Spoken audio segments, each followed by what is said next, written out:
Shalom, saudaraku yang kekasih dalam Tuhan. Kiranya damai sejahtera Kristus melimpah atas kita di sepanjang hari ini. Sebelum kita membaca dan merenungkan firman Tuhan, marilah kita berdoa. Bapa Surgawi, Bapa yang maha baik, kami memuji dan membesarkan nama-Mu ya Tuhan, karena begitu besar kasih dan penyertaan-Mu di sepanjang kehidupan kami. Pada saat ini kembali kami akan merenungkan firman-Mu. Urapi kami dengan Roh Kudus-Mu, dan kiranya Engkau senantiasa memampukan kami untuk memahami dan mengerti akan kehendak Tuhan lewat firman yang akan kami renungkan. Terima kasih ya Tuhan, di dalam nama Yesus kami berdoa. Amin. Saudaraku, bacaan Alkitab pada hari ini terambil dalam Yesaya pasal 40 ayat 31. Demikian firman Tuhan. Tetapi orang-orang yang menanti-nantikan Tuhan mendapat kekuatan baru. Mereka seumpama raja wali yang naik terbang dengan kekuatan sayapnya. Mereka berlari dan tidak menjadi lesu. Mereka berjalan dan tidak menjadi lelah. Saudaraku yang kekasih, selama puluhan tahun di Babel, di tempat pembuangan, umat Allah Israel merasakan beratnya menantikan hari pembebasan mereka. Ada penderitaan batin yang mendalam di tanah pembuangan yang jauh dari Yerusalem. Walau situasi sosial mereka tidak seburuk ketika dulu mereka di tanah Mesir, mereka mengeluh, "Tulang-tulang kami telah menjadi kering, pengharapan kami telah menjadi lenyap, kami sudah hilang." Yesaya 37 ayat 11.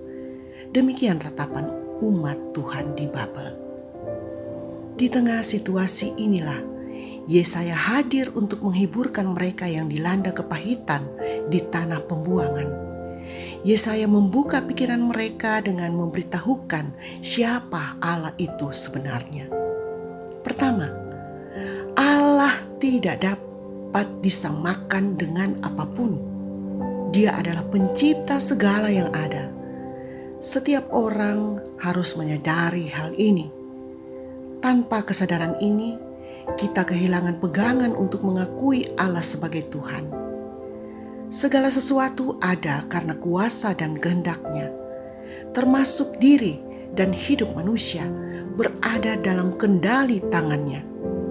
Kita tidak dapat menyangkal bahwa hidup kita bergantung kepadanya. Kedua, Allah juga menjamin kehidupan manusia. Ia dapat memberikan masa depan yang lebih baik. Tuhan kita adalah Tuhan yang berjanji bahwa barang siapa mau bersandar dan berharap kepadanya, Ia akan memperbaharui kekuatannya. Orang yang menanti-nantikan Tuhan mendapat kekuatan baru. Mereka berlari dan tidak menjadi lesu. Mereka berjalan dan tidak menjadi lelah. Yesaya 40 ayat 31.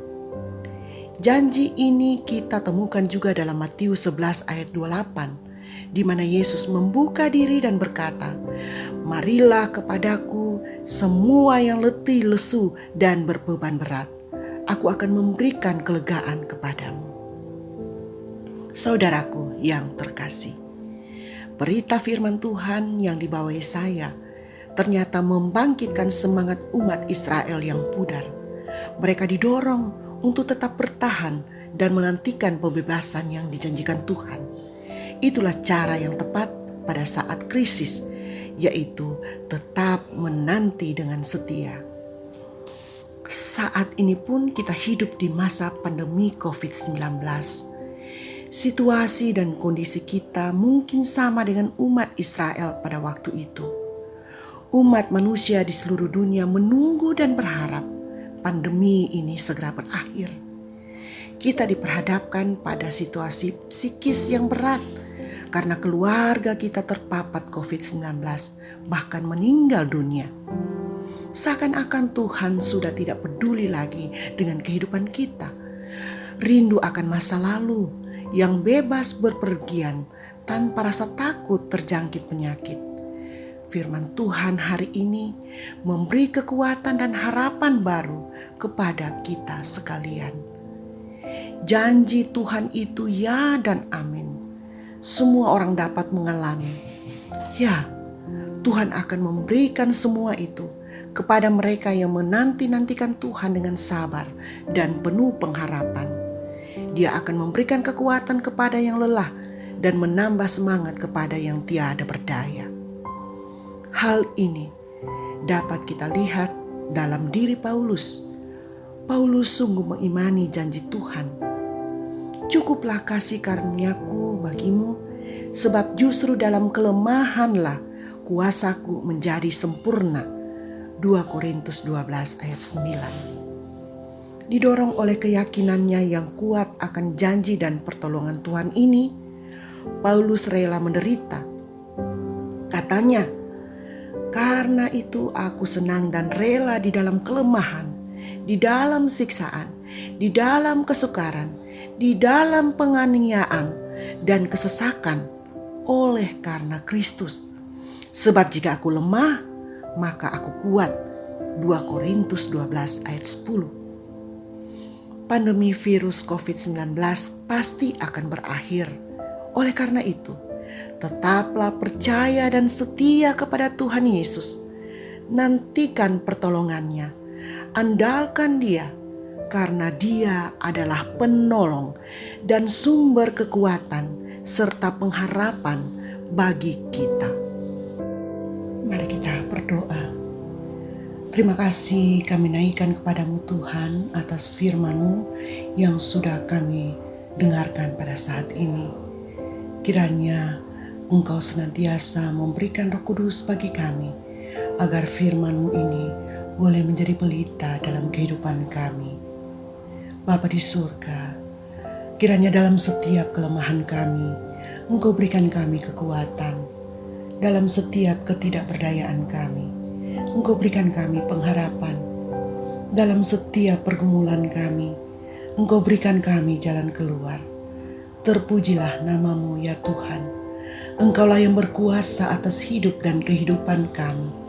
Kami berserah kepadamu Bapa.